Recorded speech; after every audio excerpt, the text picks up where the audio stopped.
3 phones. 1 message. At the same time, Riven Vale was mid-sentence when it hit. He was standing inside the Varelli Logistics warehouse on the south edge of Tacoma, pointing at a shipping manifest on the steel table, explaining to his brothers why the Chicago Syndicate Council had shorted them by 40 crates and expected no pushback. The fluorescent lights hummed above rows of brown boxes stacked floor to ceiling. Outside, rain tapped the corrugated roof in a low, constant rhythm. Then the vibration. Not 1, not 2, all 3 phones. Simultaneously, Riven stopped talking. Sorrel Vale looked down at his screen. His jaw tightened. Kalen Vale, the quietest of the 3, slowly set his pen on the table and picked his phone up with both hands like it might shatter. The message was 4 words. Papa is dying. Please come. Below the words, a single letter signature. Kian. Hi viewers. Have you ever had a moment where a single message completely stopped your world? Drop a comment and tell me what it was. Riven read it 3 times. Not because the words were complicated. Because they didn't make sense. The name attached to the number was not stored in any of their contacts. The prefix was local. Tacoma area code. He traced it in under 40 seconds using the Syndicate's location tool. Tacoma General Hospital. Room 114. The number had been registered 6 years ago under a false name. A name so ordinary it almost vanished inside a database the size of the Pacific Northwest's entire healthcare system. Almost. He looked at his brothers. Neither one spoke, because the scent trace embedded inside the message, an Omega distress marker tied to an encrypted ID their pack had coded years ago, confirmed the truth before any of them wanted to say it out loud. That scent. That specific scent. Selim. Sorrel shoved back from the table so fast the chair scraped a full foot across the concrete floor. 9 minutes, Riven said. Flat. No emotion in his voice. Just information. We move now. Kalen was already reaching for his jacket. No one asked questions. No one explained the history or traced the timeline backward to make sense of the moment. There was no time for that. The rain outside was already hitting harder.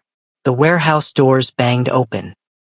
3 black vehicles pulled out of the bay in under 90 seconds, headlights cutting through the dark like blades. Meanwhile, 2 miles away, a 6-year-old boy sat in a plastic hospital chair that was 2 sizes too big for him. His yellow hoodie was wrinkled. His sneakers didn't quite touch the floor. He was holding a phone with both hands, watching the screen the way you watch a candle that's almost burned down to nothing. His name was Kian Ardent. And the man lying unconscious in the bed behind him was his papa. The monitors beeped slow and steady. A nurse had come in twice in the last 20 minutes. Each time she looked at Selim's chart, then looked at Kian with that expression adults use when they don't want to say what they're actually thinking. Kian understood that expression. He'd been seeing it since the ambulance arrived. He pressed his lips together, stared at the phone screen. The message showed as delivered, not read. His chest felt tight the way it did right before he cried, but he pulled the feeling back down and sat straighter. Please don't die before they get here, he whispered. He didn't know if the numbers still worked. He didn't know if the people attached to those numbers were still alive. He only knew his papa had kept them saved under 1 word. 1 single word. Alpha. And Kian had been out of options. The door to room 114 opened. Not quietly. Not the way nurses opened it. It opened the way a door opens when something important is about to walk through it. And 3 men filled the frame. Tall, dark-suited, carrying a weight that had nothing to do with anything physical. They scanned the room in under 2 seconds. The unconscious man in the bed. The monitors. The 4-line. And then the boy. Kian stood up slowly from the plastic chair. He looked at them. And the terrifying part, the part that made his stomach drop, was that they were already looking at him. Not at his papa. At him. Like they already knew exactly who he was. Sorrel moved first. He crossed the room in 4 steps, eyes locked on the bed, and the sound he made, somewhere between a breath and a broken word, stopped Kalen mid-stride. Because Sorrel Vale did not break. Not in warehouses. Not in negotiations. Not when Chicago put a gun on the table and called it a handshake. But standing 3 feet from Selim Ardent for the first time in 7 years, something in his face went wrong in a way he couldn't control. 7 years older. Thinner. But unmistakably the same. Kalen grabbed Sorrel's arm before he could say whatever was building in his chest. One firm grip. A look that said not yet. Sorrel exhaled hard through his nose and stepped back. His hands were fists at his sides. Riven didn't move toward the bed.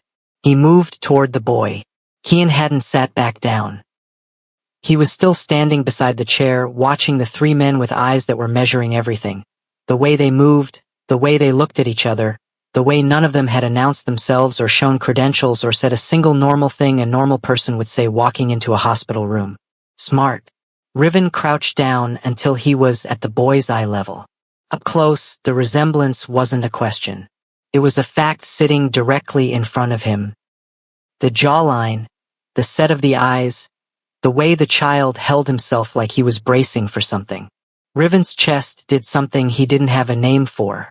"Are you doctors?" Kian asked. Riven didn't answer that. "Why did you text us?" The boy blinked. Then, carefully, like he'd rehearsed the answer, "I found the numbers. In Papa's drawer. There were pictures too." He paused. "Of you." The room went very still. Papa kept them in a box under his winter sweaters. Kian glanced at the bed, then back. He looked happy in the pictures. "I thought maybe..." He stopped, swallowed. "I thought if Papa trusted you before, maybe you could help now." Sorrel turned away from the bed. Kalen looked at the ceiling. Riven held eye contact with the boy and didn't look away. Then the monitors spiked. Selim's body went rigid for 2 seconds. A tremor that moved from his shoulders to his hands, and then collapsed back into stillness. A nurse burst through the door. Then a second. Then a doctor in blue scrubs who moved with the focused calm of someone who'd been called to rooms like this too many times to waste motion on panic. Riven stood, stepped back, watched.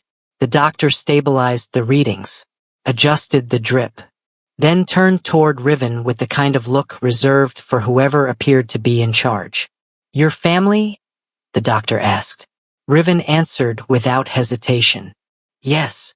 The doctor pulled him 2 steps toward the window, not far enough to lose Kian from his peripheral view. When she spoke, her voice dropped. Not because she was being gentle, because what she was saying carried weight. The toxin in Selim's bloodstream wasn't something that showed up in accidents. Wasn't something from food or environmental exposure. The compound had a specific profile, a specific half-life. The doctor had only seen it documented once, in a case study published anonymously through a law enforcement toxicology journal. It was used in targeted eliminations, organized crime. Riven kept his expression neutral, but behind his eyes, everything shifted. The doctor went back to the monitors. Kian had moved to the edge of the bed. He wasn't touching Selim, just standing close, like proximity was the only thing he could offer. He was quiet for a long moment. Then he looked up at Riven. "Did someone try to hurt my papa?" The question landed hard. Not because it was unexpected. Because a 6-year-old boy should not have to ask it. Riven looked at the child, his child, and said nothing. Because the answer was yes. And that answer changed everything. "Did you know my papa before?" 6 words. Kian asked it the way children ask things, direct, no cushion, no warning. He was sitting on the edge of the plastic chair again, feet swinging slightly above the floor, watching the 3 men the way a child watches something they don't fully understand but know is important. Sorrel was the one who answered. His voice came out harder than he intended. "Very well." Kian processed that, nodded once, then said something that none of them were ready for. "My papa told me my other parents died." The monitor beeped. Nobody moved. Kalen looked at Riven. Riven looked at the floor. Sorrel turned back toward the window, jaw working, saying nothing, because there was nothing to say that wouldn't break something. Selim had told the boy they were dead. Not gone. Not missing. Dead. Which meant, for 6 years, Kian had grown up believing he had no fathers. That the story ended before it started. That the space where a pack should have been was just an empty room with the lights off. And Selim had chosen that lie. To protect him. Or to protect himself. Riven wasn't sure which one was worse. He pulled a chair close and sat. Not beside the bed. Across from it, where he could see the whole room. He began to speak. Quietly, measured, the way he spoke when he needed his brothers to follow his logic and not their emotions. 7 years ago, the Varelli syndicate had a fracture. Not a clean break, a slow split, the kind that happens when power shifts internally and certain people decide the fastest way to consolidate is to remove whatever they consider a liability. Selim had been bonded to all 3 of them. That bond was not a secret inside the inner circle. And when the fracture happened, someone used that information. Leaked it. Enemies outside the syndicate learned that the 3 Vale brothers, the most dangerous alpha triplets on the West Coast, had an Omega. Bonded. Carrying their child. Which made Selim the softest target imaginable. Kalen said quietly, "He disappeared the same night the shipment to Portland went wrong." His voice was careful. Like he was reconstructing something fragile. "We thought he ran. Thought he chose it." "We thought wrong," Riven said. Sorrel didn't turn around. His shoulders were rigid. Because here was the truth they'd buried for 7 years under operations and contracts and a war with Chicago they'd convinced themselves was the priority. Selim hadn't left them. Selim had been forced out. Hunted. Terrified. And pregnant. And alone. And he had survived. For 6 years he had survived, in this city 2 miles from their warehouse with their son. Kian had stopped swinging his feet. He was listening to every word. Then Selim moved. Small movement. A shift of his hand across the sheet. Then his head turned. His lips parted. The monitor stayed steady, barely, and his voice was barely a sound at all. But it was a name. Riven. 1 word. Riven stood. He crossed the room in 2 steps and leaned close. Selim's eyes didn't open. His breathing stayed shallow. But the name had been real. Clear. Said the way you say something you've held inside for so long it leaves a mark on the way out. He never forgot. 7 years. And the first name on his lips was still Riven. Kalen made a sound low in his throat and looked away. Sorrel finally turned from the window. His eyes were red at the edges. He didn't explain it. Nobody asked him to. Then Selim's mouth moved again. Slower this time. Like the word cost him something. A name. Not one of theirs. A name that belonged to a man who sat on the Chicago Syndicate Council. A man with enough reach to move toxins across 3 state lines without a trace. A man who, as of 7 years ago, had been quietly lobbying to dismantle the Varelli pack structure from the inside. Riven went cold. Not afraid. Cold. The specific kind of cold that precedes a decision. He looked at his brothers. Kalen had already pulled out his phone.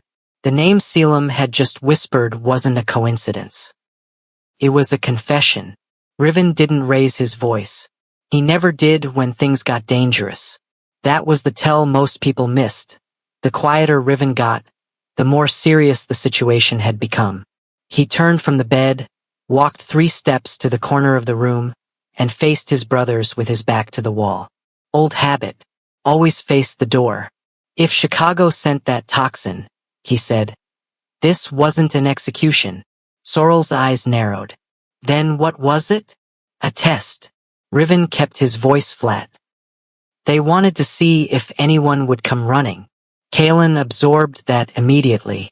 And we just answered. We walked right in, Sorrel said. The realization hit his face like cold water. That was the reality of it. 3 Varelli alpha triplets, the most visible power structure in the Pacific Northwest Syndicate world, had just shown up together at a Tacoma General Hospital bedside with 0 cover story and a child who shared their bloodline sitting 6 feet away. If anyone in Chicago's network was monitoring, the scene had already been recorded. Logged. Sent up a chain of command. The Omega was alive. The heir existed. And the Varelli pack had just confirmed both by walking through the front door. Riven pulled out his phone. 2 calls. 12 seconds of instructions each. By the time he lowered the phone, a security detail was already en route. Sorrel stepped into the hallway. The nurses at the station looked up. One of them started to say something. Sorrel showed no badge, he didn't need one. His presence alone communicated that the hallway had changed hands. Kalen quietly repositioned himself beside the door. Kian watched all of it. He had pulled his knees up to his chest in the plastic chair, arms wrapped around his legs, watching the 3 men shift the entire energy of the room without making a single loud move. He was doing the math. The way children do when they've spent years learning to read adult behavior because the adults around them were never entirely safe. After a moment, he said it. "Are you Mafia?" Nobody answered. Kian didn't push. He lowered his chin to his knees and went quiet. Riven crossed to the window and looked out at the parking structure across the street. 2 levels up, 3rd row. A white sedan had been parked there since before they arrived. Engine off. No movement. But the exhaust pipe was still steaming faintly in the cold air. Running. Idling. Waiting. He turned back to the room as the doctor entered again, the same one from before. She pulled him aside with a look that said this was not an update he was going to like. The toxin's mechanism was time-locked. That was the design. It didn't kill immediately, it degraded cellular function gradually, which made it harder to identify and easier to blame on natural causes. The diagnosis window was specific. Without the antidote, organ failure would begin within 22 hours. Riven asked the only question that mattered. Where does the antidote come from? The doctor hesitated, and that hesitation told him everything before she even spoke. There's only one manufacturer we know of, she said. The compound is proprietary. She named the city, Chicago. Sorrel stepped back through the doorway in time to hear it. The look on his face moved from controlled to something closer to dangerous. They poisoned him, he said, and they hold the cure. Riven nodded once. That's not coincidence, Kalen said from the door. No, Riven said. That's leverage. 22 hours. 1 antidote. 1 city that wanted them to come asking. Riven looked at Selim. Still, pale. Breathing in small, careful intervals like the air itself had become expensive. Then he looked at Kian. The boy still coiled in the plastic chair, watching him with wide, steady eyes that held more composure than most grown men Riven had negotiated across a table. And the calculation shifted. Not strategy anymore. Something older. Something that had been buried for 7 years under everything else. He turned back to the window. The white sedan hadn't moved. Riven took Kian into the hallway. Not to interrogate him. Not harshly. Not the way syndicate men questioned informants or witnesses. He crouched again, same as before, keeping his eyes level with the boys. One of the security guards stood at the far end of the corridor with his back turned, giving them space. Tell me how you found our numbers, Riven said. Kian looked at him directly. No hesitation. Papa has a box.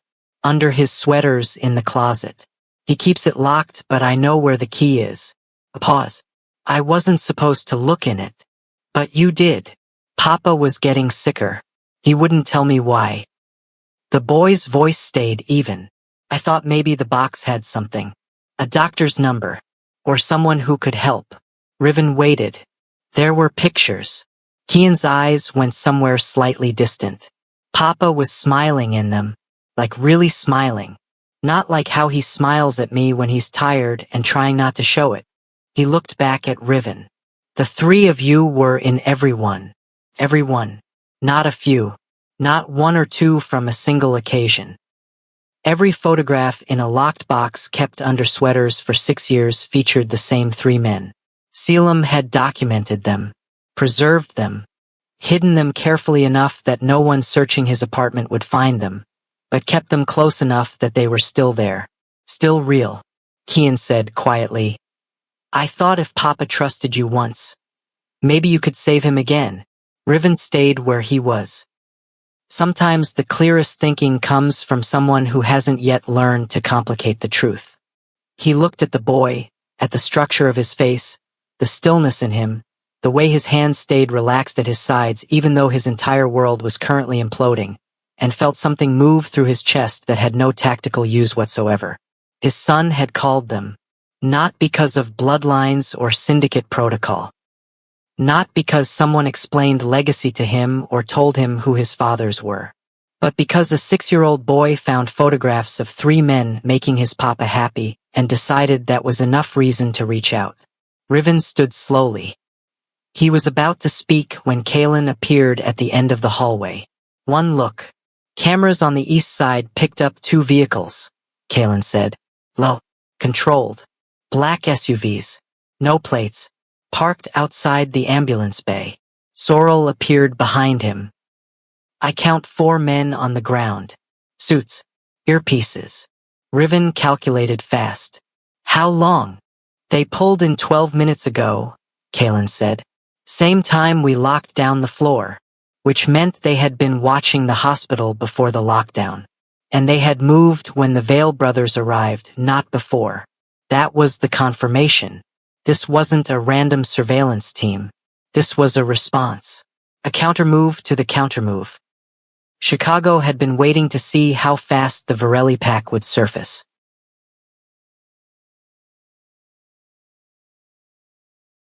And now they had their answer. Riven looked at Kian. The boy was already looking past him at the 2 men at the end of the hall. Reading the situation. Doing the math again.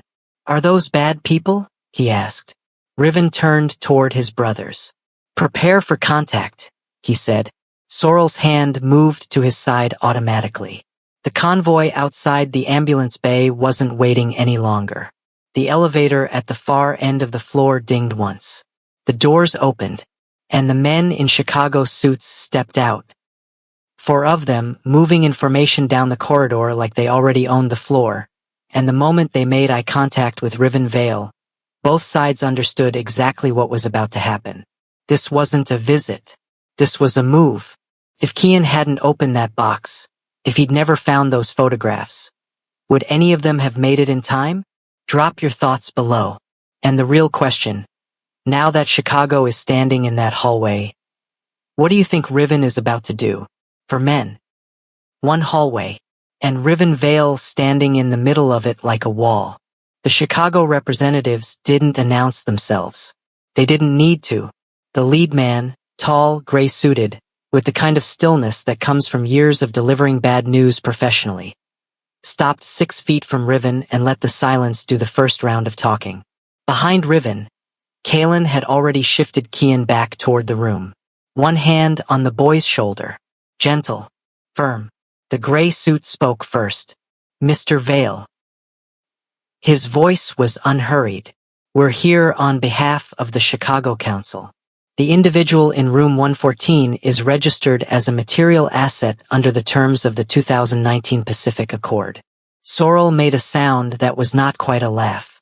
An asset, he repeated. The accord was dissolved, Riven said. Clean. No heat. The council disagrees. The man reached into his jacket. Slowly, deliberately, making it obvious it was paper and not a weapon, and held out a folded document. Formal notice of custodial transfer. Signed by 3 council seats. Nobody took it. The fluorescent light above them flickered once. Riven looked at the document. Looked at the man holding it. Looked at the 3 men positioned behind him. 2 near the elevator, 1 beside the fire door. Positioned. Not casual. This was a formation. He did the math. A gunfight here meant witnesses. Cameras. Staff behind 3 different doors. It meant Kian standing 12 feet away in a hospital corridor. It meant Selim already dying, exposed to whatever came next. War here cost too much. Riven took the document. He unfolded it. Read it completely. Took his time. Let the silence stretch long enough that the gray-suited man's certainty developed a small, visible crack. Then Riven refolded it, held it back out. We'll need 48 hours to respond through legal channels, he said. The man's eyes narrowed slightly. This isn't a legal matter. Everything is a legal matter, Riven said. When it ends up in front of a federal judge. A pause.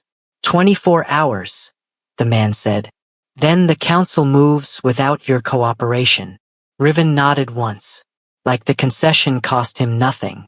The gray suit and his 3 men moved back toward the elevator. Unhurried. Controlled. The doors closed.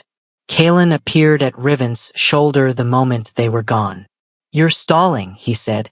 I'm stalling, Riven confirmed. Sorrel stepped close, voice low. For what? We don't have leverage. They have the antidote and a legal document with 3 signatures. Riven was already walking back toward the room. We have something better, he said. Sorrel followed. What? Riven stopped at the door. Someone inside our own house sold Selim to Chicago 7 years ago. He looked at both of them. And that same person just told them we were here tonight. Sorrel went still. Find him, Riven said. Kalen already had his phone out. 30 seconds later, 30 seconds, the first name surfaced. The name was Devonte Marsh, Senior Syndicate Advisor. 15 years inside the Varelli organization. The man who had managed legal cover for 3 of their most complex operations, who had sat at their table during the Chicago Treaty negotiations, who had sent flowers when their mother died. Devonte Marsh. Kalen pulled the trail in under an hour. The leak from 7 years ago had 3 digital fingerprints, a forwarded file, a location ping, and a payment routed through a shell company registered in Delaware. The shell company traced back to a holding account. The holding account connected to a personal fund that Devonte had been quietly building since 2017. 2 years before Selim disappeared. He had been planning it. Riven looked at the evidence on the screen. 1 minute. 2. He didn't speak. Then he picked up his phone and dialed. Devonte answered on the second ring. Riven. His voice was warm, practiced. I heard you were dealing with a situation. How can I? We found the Delaware account, Riven said. Silence. Long silence. Then, I can explain. Don't. 1 word. The warmth in Devonte's voice had already curdled. Just confirm it. Another pause. Then Devonte exhaled. Yes. Just like that. Not denial. Not performance. Just the flat admission of a man who had been waiting 7 years for this particular phone call and had run out of energy to pretend otherwise. Riven's grip on the phone tightened. Barely visible. But his brothers saw it. You sold his location, Riven said. You told Chicago he was pregnant. You gave them everything. You were losing focus, Devonte said. And now there was something else in his voice. Not guilt. Conviction. The 3 of you were running an empire and making decisions based on how an Omega made you feel. That is not how power works. I removed the variable. Sorrel stepped forward. Kalen put a hand on his arm. He was not a variable, Riven said. Quiet. Cold. The way ice is cold, not dramatic, just absolute. You rule with emotion, Devonte said. That has always been your weakness. Riven said nothing for 3 full seconds. Then, who else knows about the boy? A pause that went on 1 beat too long. I told them last week, Devonte said. When I confirmed Selim was still in Tacoma. Another pause. I told them about the child. Sorrel turned and put his fist through the supply cabinet beside the door. The metal dented. A box of gloves fell. Nobody reacted. Kalen walked to the window. Riven stayed on the phone. You told Chicago that Kian exists, he said. The heir of the Varelli dynasty, Devonte said, like he was naming a chess piece. Yes. That changes the negotiation entirely. You should be thanking me. Now you have something to trade. The call ended. Not with a threat. Not with a speech. Riven simply set the phone face down on the counter. And the room understood exactly what that meant. Chicago didn't just want Selim. They wanted Kian. Kian heard it. Not all of it, but enough. He had been sitting on the floor beside Selim's bed, back against the wall, knees up, when the door opened and the energy in the room changed. He heard the name, heard the word child, heard the silence that followed. He stood slowly. Riven was across the room. He turned when he heard the movement and found the boy already looking at him. 6 years old. Eyes steady. Processing. Am I the reason Papa is dying? The question moved through the room like a current. Sorrel turned away. His hand was still flexing from the dent in the cabinet. Kalen looked at the floor. And Riven, the man who had navigated gunpoint negotiations without changing his expression, felt something in his chest crack clean open. He crossed the room, crouched down. I level. No, he said. None of this is your fault. Kian looked at him carefully. But they're coming for me because of who I am. They're coming for you because of who we are, Riven said. That's different. That's on us. The boy absorbed that, nodded once. Then, are you going to leave? Riven held the boy's gaze. 6 years old, and Kian Ardent was asking the only question that mattered. Not are you going to protect me, not are you going to fight. He was asking about presence. About whether the 3 men who filled this room with the kind of certainty he'd never had growing up were going to still be there when the hard part came. Riven put his hand on the boy's shoulder. We're not leaving, he said. Even when it gets more dangerous? Especially then. Kian exhaled. Small. Barely audible. Then Riven said the words he hadn't planned to say yet. Hadn't rehearsed. Hadn't cleared with his brothers or considered the timing of or weighed against any strategy. Kian. He paused. We are your fathers. The boy looked at him. Then at Sorrel. Then at Kalen. Back to Riven. He didn't cry. Didn't react with the kind of explosion a child might be expected to produce. He just sat with it. Let it settle. The way a person sits with something they already knew somewhere deep but needed to hear out loud before it became real. Does that mean you're staying? He asked. It means, Riven said, that nobody takes you anywhere. The monitor behind them spiked. Once. Hard. The alarm was immediate. A flat, continuous tone that meant something different than the warning beeps from before. This one cleared the room. A nurse hit the door running. Then the doctor. Then 2 more in blue scrubs with a crash cart that rattled against the doorframe. Riven stood, stepped back, pulled Kian with him. The doctor's voice cut through the noise. His heart is failing.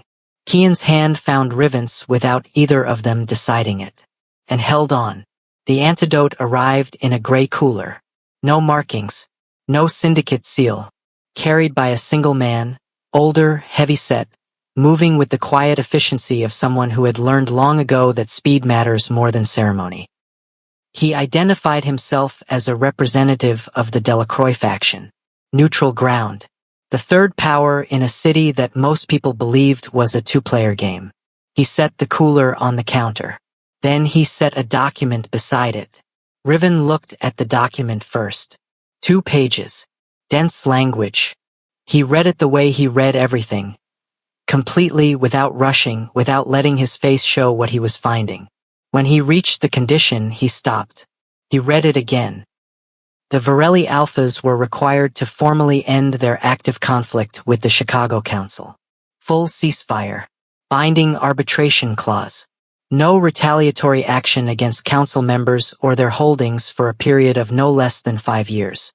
Sign it, or the cooler goes back in the car. Sorrel read over his shoulder. They can't be serious, he said. The Delacroix man said nothing. He was serious. Sorrel turned from the counter. We sign this and Chicago walks. Devante walks. Every move they made against Selim, against our son, goes unanswered. For 5 years, Kalen said quietly. For 5 years, Sorrel repeated, like the words tasted wrong. We built this organization on the principle that betrayal has a cost. Every crew in 3 states knows that. The moment we sign this, we tell every single one of them that the cost just disappeared. We tell them, Riven said, that we chose our family. Sorrel looked at him. There are other ways to answer this, Riven said. Slower ways.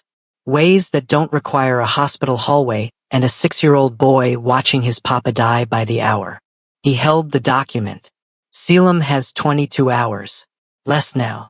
The room held still. Kian was in the corner. Quiet. He had not moved from the chair beside Selim's bed since they brought him back in. One hand rested on the edge of the mattress. Not touching Selim. Just close. Sorrel looked at the boy. Long. The anger didn't leave his face. But something beneath it shifted. The way ground shifts before it settles into something new. He looked at Riven and said nothing. That was his answer. Riven signed. The Delacroix man opened the cooler. Verified the contents with the doctor. The antidote was administered within 4 minutes. Riven stood at the window. Sorrel sat in the hallway with his elbows on his knees.